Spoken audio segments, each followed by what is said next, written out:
mais uma leitura e reflexão no livro de Salmo. Hoje nós vamos refletir no Salmo 52 e no Salmo 53. E no Salmo 52, entre o versículo 1 e o versículo 4, o salmista aqui coloca a condição do insensato, como ele se comporta. E no versículo 2 diz assim: a tua língua intenta o mal, como uma navalha afiada, traçando enganos. Essa é a condição do insensato, a condição do ímpio, aquele que anda fora dos caminhos do Senhor, aquele que pensa em vencer a vida, sempre colocando o outro segundo plano. E entre os versículos 5 e 7, o salmista faz uma declaração a respeito das consequências deste insensato, aquele que se comporta sempre pensando em um mal, sempre pensando em vencer, sem olhar para o próximo. Entre os versículos 5 e 7, fala da consequência, onde relata que Deus é quem nos justifica a partir de uma ação de uma pessoa insensata ou de uma situação que nos aflige. O salmista nos faz ter um posicionamento de não nos preocuparmos com os insensatos, porque quem os julga é o próprio Deus. Então que nós não lancemos os nossos esforços para tentar destruir o insensato, ou tentar imaginar o que poderia acontecer com ele a partir de suas ações. Este papel não é para nós, esses esforços não são para nós. Isso é para Deus, o Todo-Poderoso. E no versículo 8 diz assim: mas eu sou como a oliveira verde na casa de Deus.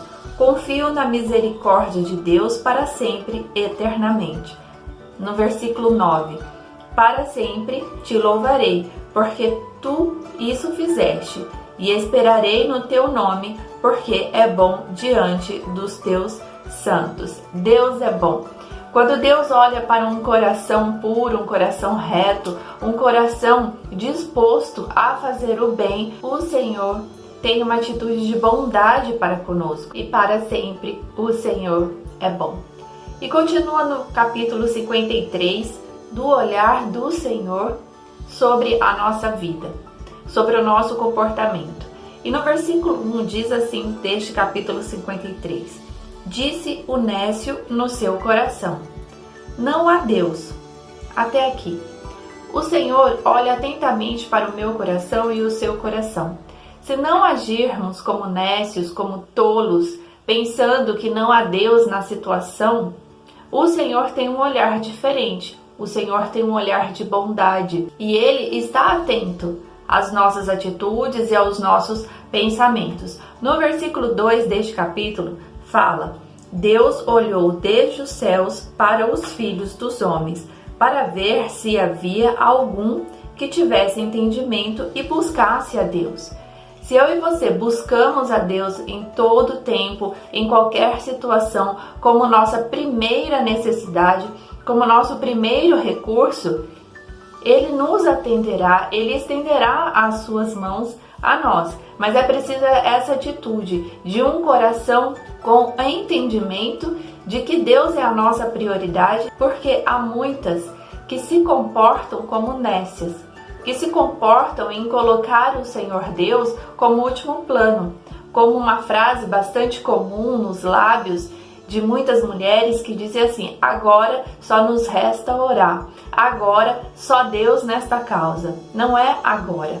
Sempre temos que ter uma atitude de oração e de buscar a Deus sobre todas as coisas.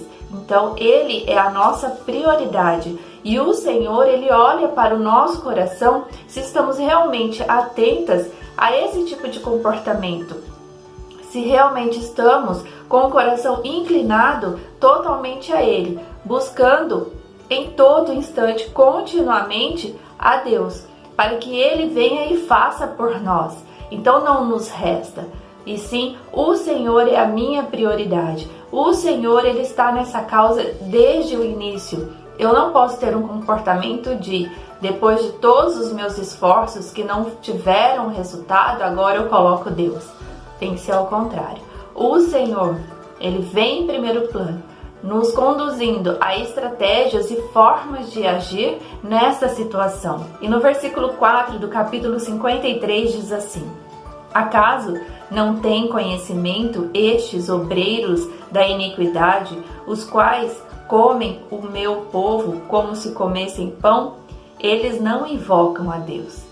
Este é um comportamento de um pensamento insensato, de um pensamento que não crê que Deus faz por aquela situação, que Deus traz o bem, que Deus traz as soluções.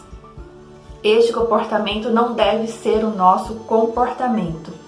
E finaliza neste capítulo 53 desta forma no versículo 6. Ó, se de Sião já viesse a salvação de Israel, quando Deus fizer voltar os cativos do seu povo, então se regozijará Jacó e se alegrará Israel. Se alegre nos feitos do Senhor para a sua vida. Ele já está com as mãos estendidas sobre você, mas ele não é a última solução. Ele é a primeira e única solução, porque toda forma de agir nos seus problemas é Deus quem deve te dar, não você. Por isso, se alegre no Senhor e tenha um coração sensato para buscar Deus em primeiro lugar. Não o coloque em último lugar ou como a última solução. Ele não é a última, ele é a única. Fique com essa palavra e Deus te abençoe neste dia. Em nome de Jesus. Amém.